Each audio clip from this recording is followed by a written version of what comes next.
প্রিয় মুসলিম একরাম, এটা আমরা কার জন্য করতেছি? এই যে ঘর বাড়ি দালান কোঠা ক্ষেত খামার জায়গা জমি, এটা কার জন্য বানাইতেছি? আমি আপনাকে দুনিয়ায় থাকবো না? থাকবো? আমি আপনি কি এই দুনিয়ায় চিরকাল থাকবো? থাকবো না। তাহলে এই জায়গা জমি সম্পদ দালান কোঠা কার জন্য বানাইতেছি? আমার আপনার সন্তানের জন্যই তো, নাকি? এরকমই তো আমি আপনার সন্তানের জন্যই তো এই জায়গা জমির ব্যবস্থা করে দিয়ে যাই, দালান কোঠা করে দিয়ে যাই, জায়গা যায় না? কিন্তু এই সন্তান আমার জন্য কতটুক কাজে লাগবে, কতটুক কাজে আসবে আমি মৃত্যুর পরে, এই কথাটাও একটু চিন্তা করেন।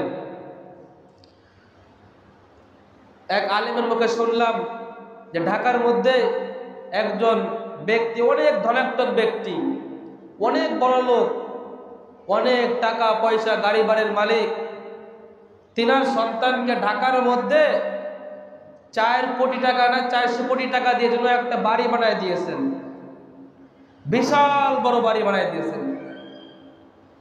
এই বাড়ি বানানোর কিছুদিন পরেই সেই পিতা মারা গেছে, অসুস্থ আছিল। অসুস্থ হওয়ার পরে তার সন্তান তাকে হসপিটালে নিয়ে ভর্তি করছে। ভর্তি করার পরে সেখানে মারা গেছে।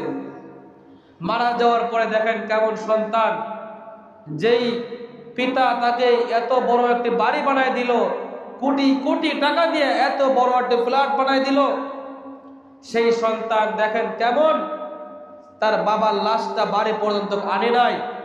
তার বাবার লাশটা ওই হসপিটালেই মরদেহের মধ্যে, ওই যেখানে গোসল দাফন করা হয় সেখানে গোসল দিয়া ওইখান থেকে জানাজা পড়ায় ওইখানে তাকে দাফন দিয়ে দিছে, বাড়িতেও আনে নাই।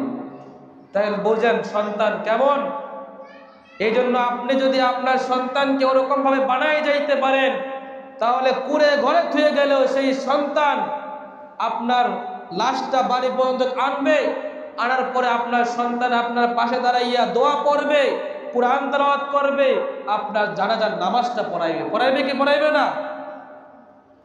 আর যদি ওরকম সন্তান আমি আপনি থুয়ে না যাইতে পারি, দেখবেন যে অন্য আরেকজনকে দিয়ে জানাজার নামাজ পড়াইবে।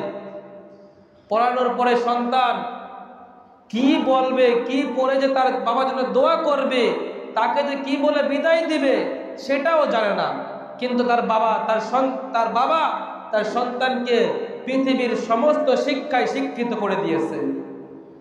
লাখ লাখ কোটি কোটি টাকা খরচ কইরা তাকে বাংলাদেশের সমস্ত শিক্ষা শিক্ষিত করলো, বিদেশি সমস্ত শিক্ষায় শিক্ষিত করলো, তাকে বড় বড় জজ উকিল বানাইলো, ডাক্তার বানাইলো। কিন্তু যখন এই বাবাটা মারা যাইবে, একটু চিন্তা করে দেখেন, যখন আপনি মারা যাইবেন, মারা যাওয়ার পরে যখন আমার সন্তান আমার জানাজার নামাজ পড়াইলো না, অন্য আরেকজন পড়াইলো, তখন আপনার কাছে কেমন লাগবে? যখন নাকি এই সন্তান আপনার কোনো কাজেই আসবে না, কোনো কাজেই আসবে না। কারণ কি? আপনি তো দ্বীনি শিক্ষা থেকে শিক্ষিত করেন নাই। আপনার কবরের পাশে যাইয়া যে রব্বির হামহুমা কামা রব্বায়ানি সগীরা বলে একটু দোয়া করবে আল্লাহ তাআলার কাছে, যেই সন্তানের দোয়ায় আল্লাহ তাআলা পিতা মাতার কবর আযাব মাফ করে দিতে পারে, সেই দোয়াটাই তো সে পারে না। যে আপনার জন্য যে ইসালে সওয়াবটা আপনার কবরে পাঠাইবে, সেটাও তো সে পারে না। আপনি তো তাকে কোরআন শিক্ষা দেন নাই, আপনি তো এটা শিখান নাই যে দুনিয়াতে থাকলে তুমি এই এই জিনিস করলে এই এই জিনিসের সওয়াব আমার কবরে আপনার কবরে যাবে। এটা তো আপনি ওই সন্তানকে শিক্ষা দেয়নি।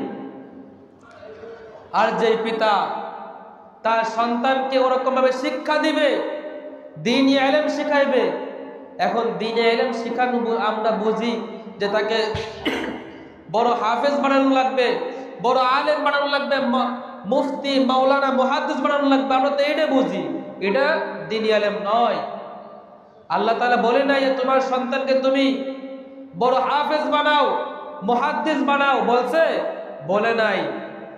দ্বীনি যে ইলম, দুনিয়ায় কিভাবে থাকতে হবে, আখিরাতে আমি আপনি কিভাবে শান্তি পাবো, এইটুক শিক্ষা দিলেই হবে।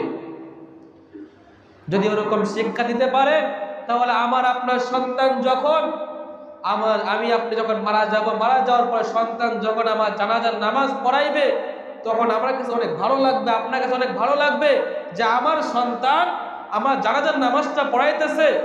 আমি এরকম সন্তান রেখে গেছি যে আমার জানাজার নামাজটা পড়াইলো এবং আমি মরার পরে সে নিজ হাতে আমাকে দাফন দিল। এটাতে কত বড় একজন পিতার মাতার মানে কত বড় একটা ভাগ্য। এটা যে পিতা মাতা মারা গেছে এরকম ওরকম সন্তান রেখে গেছে সেই বলতে পারবে, অন্য কেউ বলতে পারবে না।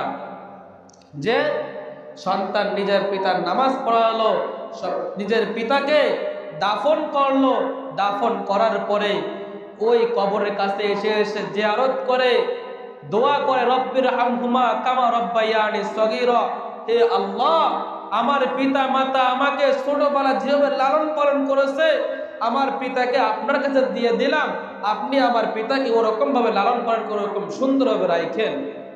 এটা তো আমার আপনার সন্তানকে শিক্ষা দেওয়া লাগবে, না হলে তো সে পারবে না। এই জন্য মুহতারাম হাজিরিন, আমি আপনি আমার সন্তানকে যেভাবে গড়ব আমার আপনার সন্তান সেইভাবেই বড় হবে। কারণ সন্তান আমার আপনার জন্য নাজাতের জরিয়া হতে পারে, জাহান্নামের কারণ হতে পারে।